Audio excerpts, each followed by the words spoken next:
Hello friends, welcome to our YouTube channel teaching exam overload.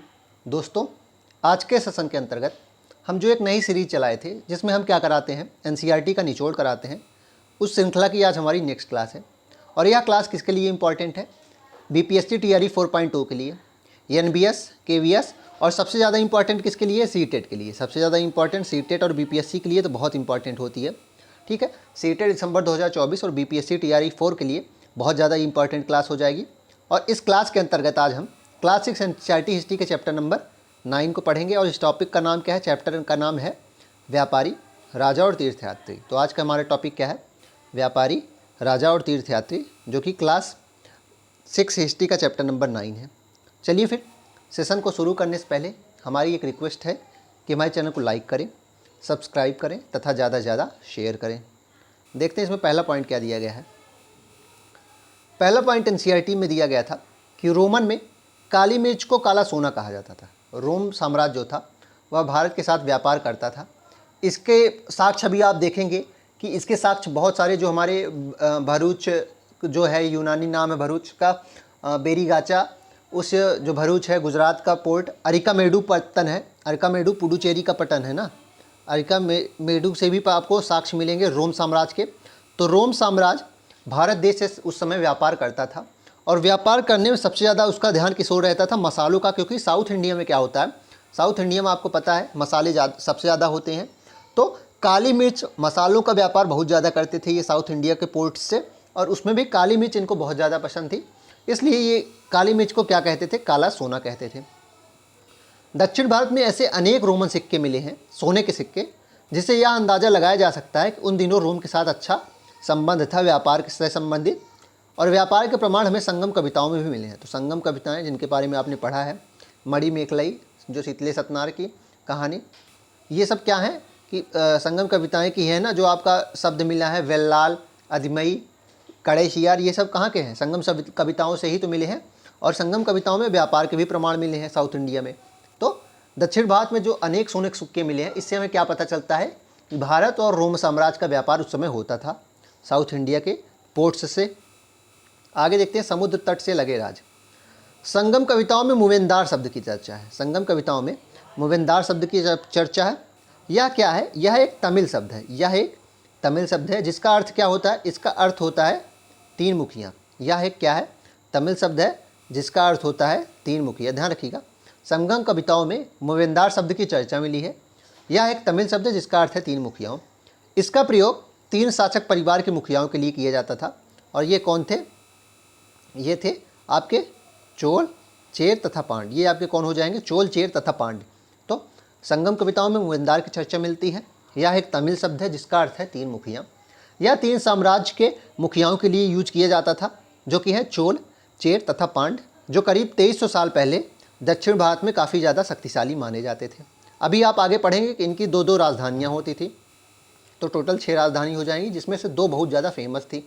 देखते हैं, उसमें एक पांड की राजधानी थी, एक चोल का जो पोर्ट शहर था कावेरीपत्तनम, और पांड का मदुरै हो जाएगा।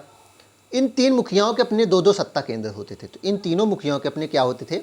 2-2 सत्ता केंद्र होते थे। तो 2-2 सत्ता केंद्र का मतलब क्या हो गया? टोटल 6 सत्ता केंद्र हो गए। इनमें से एक तटीय हिस्से में होता था और दूसरा अंदरूनी। एक तटीय हिस्से में होता था ना, जो समुद्र के किनारे होता था, दूसरा अंदरूनी होता था। इस तरह 6 केंद्रों में से 2 बहुत महत्वपूर्ण हो गए थे। 2 बहुत महत्वपूर्ण थे। वो कौन से थे? पहला आपका पतन हो जाएगा एक चोलों का पतन पुहार या फिर कावेरीपत्तनम। पहला क्या था? चोलों का पतन पुहार या कावेरीपत्तनम, 2 नाम है। दूसरा क्या हो जाएगा? पांड्यों की राजधानी। दूसरा आपका हो जाएगा पांड्यों की राजधानी जो मदुरै थी, दूसरा हो जाएगा। तो ये जो 3 मुखियाए थे जिन्हें मुवेंदार कहा जाता था, चोर, चेर और पांड, इनके 6 सत्ता केंद्र हो गए, क्योंकि हर मुखिया के 2-2 केंद्र होते थे सत्ता के। एक तलहटी क्षेत्र में होता था, एक यानी कि तटीय हिस्से में होता था, दूसरा अंदरूनी में होता था। इन 6 केंद्र में से 2 बहुत ज़्यादा फेमस थे। पहला चोलों की पत्तन शहर था पुहार या कावेरीपत्तनम, दूसरा पांड्यों की राजधानी मदुरै। ठीक है, अगला एक पॉइंट इसमें इंपॉर्टेंट दिया गया है कि ये मुखिया लोगों से नियमित कर नहीं लेते थे। क्या लेते थे? नजराना लेते थे। नियमित कर नहीं लेते थे मुखियाओं से, नजराना लिया करते थे। नजराना आपको पढ़ाया गया है आपको, इसलिए पहले चैप्टर्स में नजराना क्या होता था, जो नियमित कर नहीं लिया जाता था। और इस पर आप ज़बरदस्ती नहीं कर सकते थे कि आपको कर देना ही होगा और ये चीज़ देनी होगी। जो भी चीज़ आपके पास हो, चाहे वह श्रम के रूप में हो, चाहे वो लकड़ी के उत्पाद हो जाए, चाहे फल हो जाए, चाहे वो आप कुछ काम करके दे दें या फसल दे दें, कुछ भी किसी भी तरीके से आप दे सकते थे। अनेक संगम कविताओं में इन मुवेंदारों की प्रशंसा हुई है। अनेक संगम कविताओं में इन मुवेंदारों की प्रशंसा क्यों हुई है? क्योंकि ये अमीर होते थे और जो कभी इनकी प्रशंसा करेगा उसको ये क्या देंगे, उसको ये गिफ्ट्स उपहार तो देंगे ही, सोने जवाहरात हीरे देंगे ही, और जो इनकी प्रशंसा नहीं करेगा उसको सज़ा भी मिल सकती थी। इसलिए हर कवि क्या करता था, इन मुखियाओं की प्रशंसा जरूर करता था। हर कवि, लगभग कवि इन मुखियाओं की प्रशंसा, इन मुविंदारों की प्रशंसा करता था, क्योंकि उन्हें इस वजह से क्या होता था, कीमती जवाहरात, सोने, घोड़े, हाथी, सुंदर कपड़े दिए जाते थे इनको। इसके लगभग 200 साल बाद क्या हुआ कि पश्चिम भारत में सातवाहन नामक राजवंश का प्रभाव बढ़ा। इसके लगभग 200 साल बाद सातवाहन नामक राजवंश का प्रभाव बढ़ गया। सातवाहन का सबसे प्रमुख राजा कौन था? गौतमी पुत्र बलश्री था। सातवाहनों का सबसे प्रमुख राजा गौतमी पुत्र श्री सातकर्णी था। इसके बारे में हमें क्या पता चलता है? इसके बारे में हमें जो भी जानकारी मिलती है, इसकी माँ जो कि गौतमी श्री बलश्री थी, उनके द्वारा दान किए गए एक अभिलेख से पता चलता है। तो सातवाहन वंश क्या था? सबसे पहली बात कि इनके बारे में एक और जानकारी है कि ये दक्षिणापथ के स्वामी अपने आप को कहलाते थे। सबसे प्रतापी राजा इनका कौन है? गौतमी पुत्र सातकर्णी है। इसके बारे में हमें पता, इसकी माँ के अभिलेख से पता चलता है, जो कि गौतमी, इनकी माँ कौन थी? गौतमी बलश्री थी। वह और अन्य सभी सातवाहन शासक दक्षिणापथ के स्वामी कहे जाते थे। ये और अन्य सभी सातवाहन शासक जो थे, ये दक्षिणापथ के स्वामी कहे जाते थे। दक्षिणापथ का शाब्दिक अर्थ क्या था? दक्षिणापथ का शाब्दिक अर्थ होता था दक्षिण की ओर जाने वाले रास्ता। दक्षिणापथ का अर्थ क्या होता था? दक्षिण की ओर जाने वाला रास्ता। तो ये जो प्रायद्वीपी था, ठीक है, अगर इसको हम फिर से एक बार बना लें, ये आपका प्रायद्वीपी भारत हो जाएगा, ठीक है। उसके बाद यहाँ क्या है? आपकी विंध्य की श्रृंखला थी, फिर नर्मदा है, फिर आपकी क्या है? विंध्य के बाद सतपुड़ा श्रृंखला आ जाती है ना। तो ये जो ये वाले रास्ते थे, ये दक्षिणापथ कहे जाते थे, दक्षिण की ओर जाने वाले रास्ते। और इन्हीं नामों की वजह से क्या हो गया था कि ये जो बाकी सारी जगहें भी हो गई थी, इन्हें भी कुछ समय के लिए क्या कहा जाता था? दक्षिणापथ ही कहा जाने लगा था। कुछ समय के लिए ये नाम प्रचलित हो गया था दक्षिण के क्षेत्रों के लिए भी। आगे देखते हैं, रेशम बनाने की तकनीक का आविष्कार सबसे पहले कहाँ हुआ था? रेशम बनाने की तकनीक का सबसे पहले आविष्कार चीन में हुआ, लगभग 7000 साल पहले। टाइम भी याद कर लीजिए, लगभग 7000 साल पहले। रेशम बनाने की तकनीक का आविष्कार लगभग 7000 साल पहले चीन में हुआ। इस तकनीक को उन्होंने हज़ारों साल तक बाकी दुनिया से छिपाए रखा, पर चीन से पैदल, घोड़ों और ऊँटों पर कुछ लोग दूर दूर की जगहों पर जाते थे और अपने साथ रेशमी कपड़े भी ले जाते थे। तो चीन से पैदल, घोड़ों और ऊँटों पे जो लोग व्यापार करने जाते थे, अब भाई उनको तो पैसे कमाने से मतलब है। चीन के जो राजाएं हैं, उनसे, उनकी तरह थोड़ी ना है कि वो अपनी जो उनकी आविष्कार किए उसको छुपाएंगे। उन्हें तो क्या करना था? उन्हें तो व्यापार करना था। तो वो नए नए चीज़ें ले जाते थे। तो इसी माध्यम से वो कुछ सिल्क के सामान भी, सिल्क के कपड़े भी ले जाते थे। और जिस रास्ते से ये लोग यात्रा करते थे, वह रास्ता क्या कहलाया? रेशम मार्ग या सिल्क रूट कहलाया। तो जिस रास्ते से ये लोग यात्रा करते थे, वह रेशम मार्ग या सिल्क रूट के नाम से प्रसिद्ध हो गया। करीब 2000 साल पहले रोम के शासकों और धनी लोगों के बीच रेशमी कपड़े पहनने का फैशन हो गया। तो करीब 2000 साल पहले रोम के शासकों और धनी लोगों के बीच रेशमी कपड़ा पहनने का एक फैशन बन गया। ध्यान रखिएगा, बहुत डीप अगर प्रश्न बनता है, कठिन करना होता है, तो कथन दे देंगे, 3 कथन दे देंगे। पहला कथन कि रेशम बनाने का आविष्कार सबसे पहले कोरिया में हुआ, पहला कथन हो जाएगा। दूसरा कथन दे देंगे कि करीब 1500 साल पहले रोम के शासकों और धनी लोगों के बीच रेशमी कपड़े पहनने का एक फैशन था। तीसरा कथन दे देंगे कि जिस रास्ते से रेशम को ले जाया जाता था उसे सिल्क रूट कहा गया। और पूछ लेंगे इनमें से कौन सा कथन गलत है, तो पहला गलत है, दूसरा भी गलत है। दो असत्य पूछेंगे तो पहला दूसरा, अगर सत्य पूछेंगे केवल 3 हो जाएगा ना। कैसे? क्योंकि सबसे पहले कोरिया में नहीं, चीन में हुआ आविष्कार, 7000 साल पहले हुआ, ठीक है। दूसरा चीज़ कि जो रोम में कपड़ा फेमस हुआ सिल्क पहनने का, वो करीब 2000 साल पहले हुआ था, ठीक है। ये सारी चीज़ें, कठिन प्रश्न करते हैं तो ऐसे करते हैं। आगे देखते हैं, क्योंकि चीन से इसे लाने में दुर्गम पहाड़ी और रेगिस्तान रास्तों से होकर गुजरना पड़ता था। तो क्योंकि चीन से ले जाने में क्या होता था? पहाड़ियों से गुजरना पड़ता था, रेगिस्तानी रास्तों से होकर गुजरना पड़ता था। इस कारणवश क्या हो गया था, और बीच बीच में व्यापारियों को शुल्क भी देना पड़ता था, यात्रा शुल्क, बीच बीच में व्यापारियों को यात्रा शुल्क भी देना होता था। इन सभी कारणों की वजह से क्या था? सिल्क के जो कपड़े थे वो बहुत महंगे मिलते थे। सिल्क के कपड़े बहुत ज़्यादा महंगे क्यों मिलते थे? क्योंकि जो यहाँ का रास्ता था वो दुर्गम पहाड़ी और रेगिस्तानी रास्तों से होकर जाना पड़ता था, तो बहुत समय लगता था, श्रम लगता था। श्रम लगेगा, साथ में जो जिससे सामान कपड़े को ढोया जाता है उस पर जो श्रम लगेगा उसके चार्जेस, सारे चार्जेस ऐड हो जाते थे। साथ ही यात्रा शुल्क जो लगता था वह भी तो ऐड ही किया जाता था। तो कुल मिला के इस वजह से सिल्क के जो क्लॉथ्स होते थे, कपड़े होते थे, वो महंगे हो जाते थे। आगे देखते हैं, सिल्क रूट पर नियंत्रण रखने वाले शासकों में सबसे प्रसिद्ध कौन थे? कुषाण थे। सिल्क रूट पर नियंत्रण रखने वाले शासकों में सबसे प्रसिद्ध कुषाण थे। करीब 2000 साल पहले मध्य एशिया तथा पश्चिमोत्तर भारत पर इनका शासन था। पेशावर और मथुरा इनके दो शक्तिशाली केंद्र थे। ध्यान रखिएगा, इसमें तो शक्तिशाली केंद्र बताया गया है, लेकिन अगर सही ढंग से बताया जाए तो कुषाणों की पहली राजधानी क्या हो जाएगी? पेशावर हो जाएगी। दूसरी राजधानी इनकी मथुरा हो जाएगी। तक्षशिला भी इनके लिए इंपॉर्टेंट था, इसको भी नोट करिएगा। सिल्क पर रूट पर नियंत्रण करने वाले कौन थे? कुषाण थे। कुषाणों का संस्थापक कड़फिसेस हो जाएगा, विम कड़फिसेस। कुषाणों का सबसे प्रसिद्ध शासक कौन हो जाएगा? कनिष्क हो जाएगा। ठीक है, सोने के सिक्के इन्होंने ही जारी किए थे। सोने के सिक्के जारी करने वाले यही थे। ठीक है, सबसे पहले सोने के सिक्के जारी करने वाले में कुषाण ही आते हैं। ठीक है, पेशावर इनकी पहली राजधानी थी, मथुरा इनकी दूसरी राजधानी थी। तक्षशिला इनके लिए इंपॉर्टेंट था। और ये पॉइंट भी बता दिया गया कि इस उपमहाद्वीप में सबसे पहले सोने के सिक्के जारी करने वाले कुषाण ही थे। सिल्क रूट पर यात्रा करने वाले व्यापारी इनका उपयोग किया करते थे। जो किसका उपयोग किए करते थे? सोने के सिक्के का। इसमें सोने के सिक्के की बात हुई है कि सिल्क रूट पर जो यात्रा करने वाले व्यापारी होते थे वो सोने के सिक्के का उपयोग करते थे, कुषाणों के। अगला देखते हैं, बौद्ध धर्म का प्रसार। कुषाणों का सबसे प्रसिद्ध राजा कौन था? कनिष्क था। अब कनिष्क के बारे में जान लेते हैं कि चौथी बौद्ध संगीति इन्हीं के समय में हुई थी। चौथी बौद्ध संगीति, इसको जान लीजिए। फोर्थ जो बौद्ध संगीति हुई थी वो इन्हीं के समय में हुई थी, कनिष्क के समय में हुई थी। कहाँ हुई थी? कश्मीर कुंडल वन में हुई थी। इसको नोट कर लीजिए, कहाँ हुई थी? कश्मीर के कुंडल वन में हुई थी। इसमें इंपॉर्टेंट क्या हुआ था, इसमें फेमस चीज़ क्या हुई थी, इसको नोट कर लीजिएगा। कश्मीर कुंडल वन में चौथी बौद्ध संगीति हुई थी कनिष्क के शासनकाल में। इसमें इंपॉर्टेंट चीज़ ये हुई थी कि बौद्ध धर्म दो भागों में बढ़ गया था। पहला था महायान, दूसरा था हीनयान। पहला महायान, दूसरा हीनयान। ठीक है, चौथी बौद्ध संगीति में क्या हुआ था? जो बौद्ध धर्म था दो भागों में बढ़ गया था, महायान और हीनयान। हीनयान कौन था? हीनयान जो प्रारंभिक से चले आ रहे थे वही हीनयान था। इसकी दो क्वालिटीज़ थी।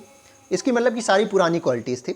जैसे कि गौतम बुद्ध को भगवान ये लोग नहीं मानते थे, गौतम बुद्ध को ये महापुरुष मानते थे। क्या मानते थे? महापुरुष मानते थे। दूसरी क्वालिटी क्या थी? पहली क्वालिटी गौतम बुद्ध भगवान नहीं महापुरुष थे।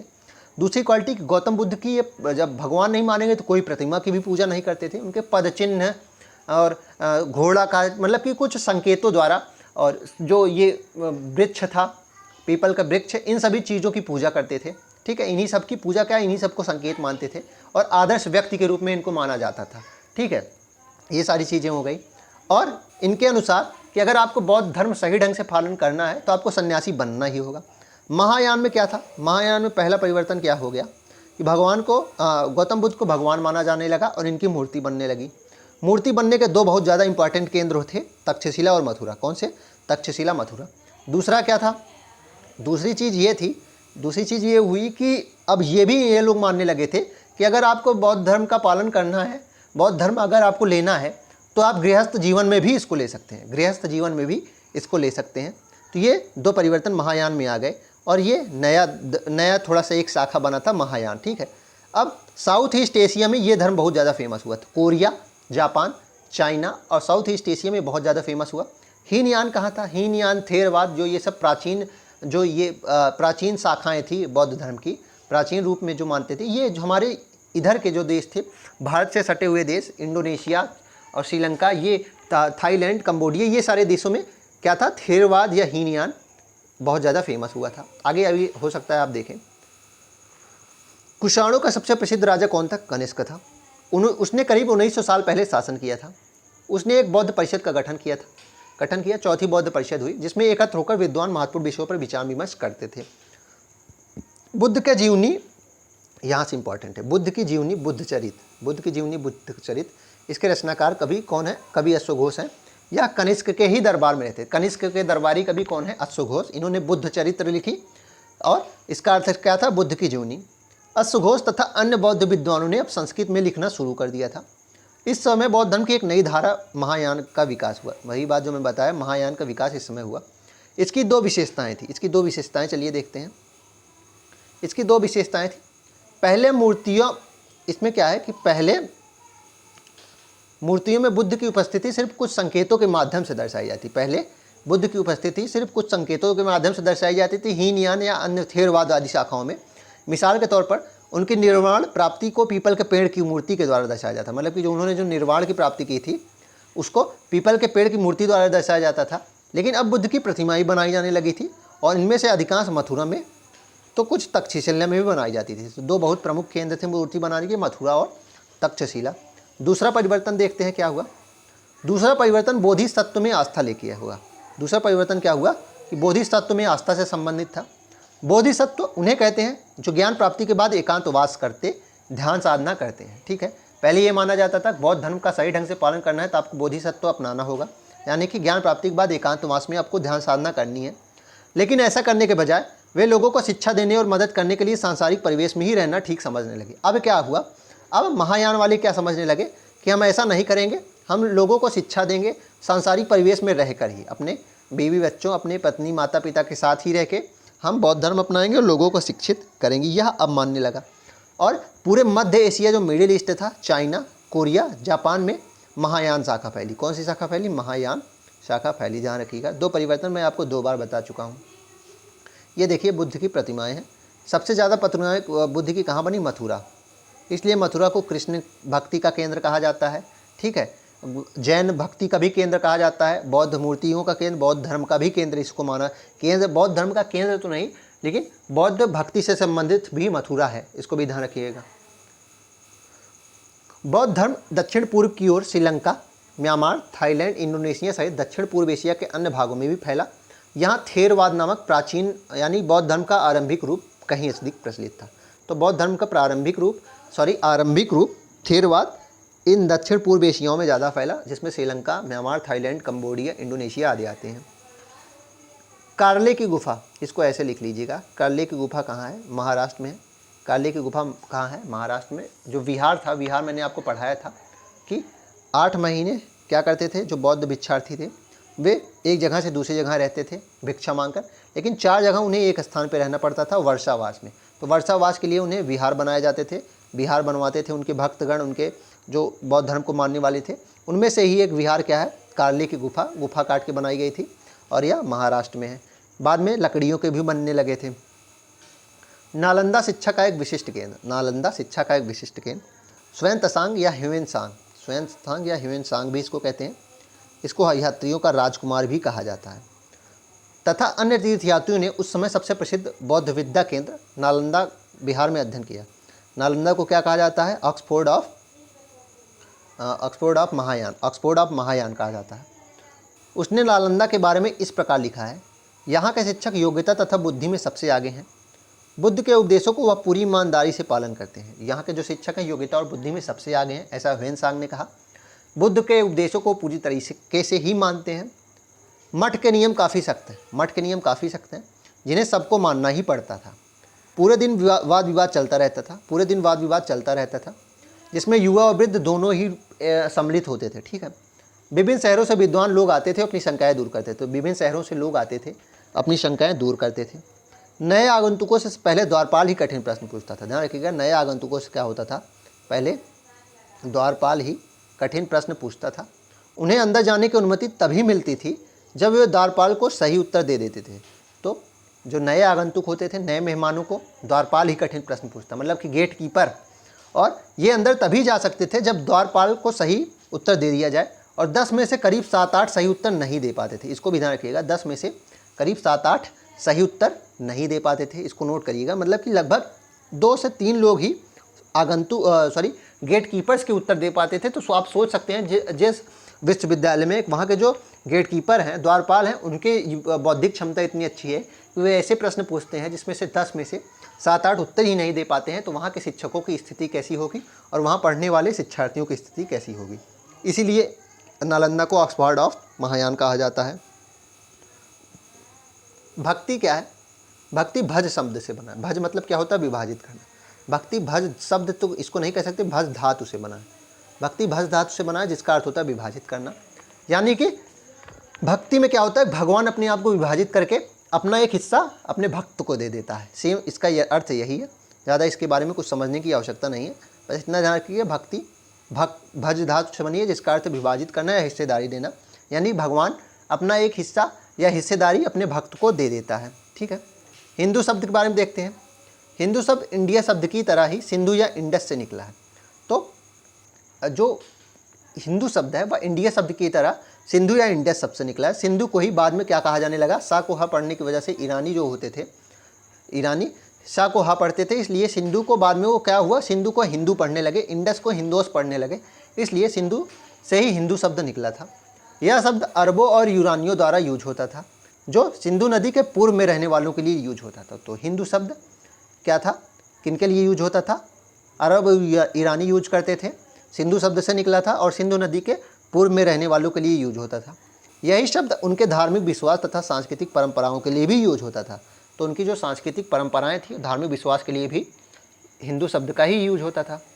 शिव स्तुति के बारे में देख लेते हैं। तमिल शिव भक्त अप्पार ने तमिल में रचना की थी। शिव स्तुति की रचना तमिल शिव भक्त अप्पार ने की थी। ध्यान रखिएगा, शिव स्तुति की रचना किसने की थी, तमिल शिव भक्त अप्पार ने इसकी रचना की थी। और किस भाषा में की थी, तमिल भाषा में की थी। शिव भक्ति की रचना अप्पार ने की थी, तमिल भाषा में की थी।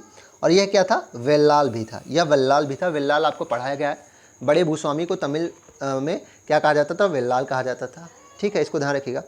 अगला पॉइंट है, विष्णु के वराह रूप मूर्ति कहाँ में मिली है, एरन मध्य प्रदेश में मिली है। कहाँ मिली है, एरन मध्य प्रदेश में मिली है, इसको ध्यान रखिएगा।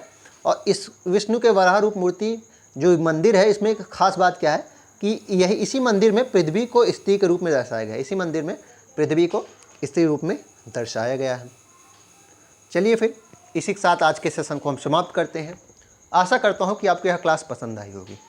अगर आप इसी तरह के अन्य सेशन भी देखना चाहते हैं तो हमारे यूट्यूब चैनल को लाइक करें, सब्सक्राइब करें तथा ज़्यादा से ज़्यादा शेयर करें।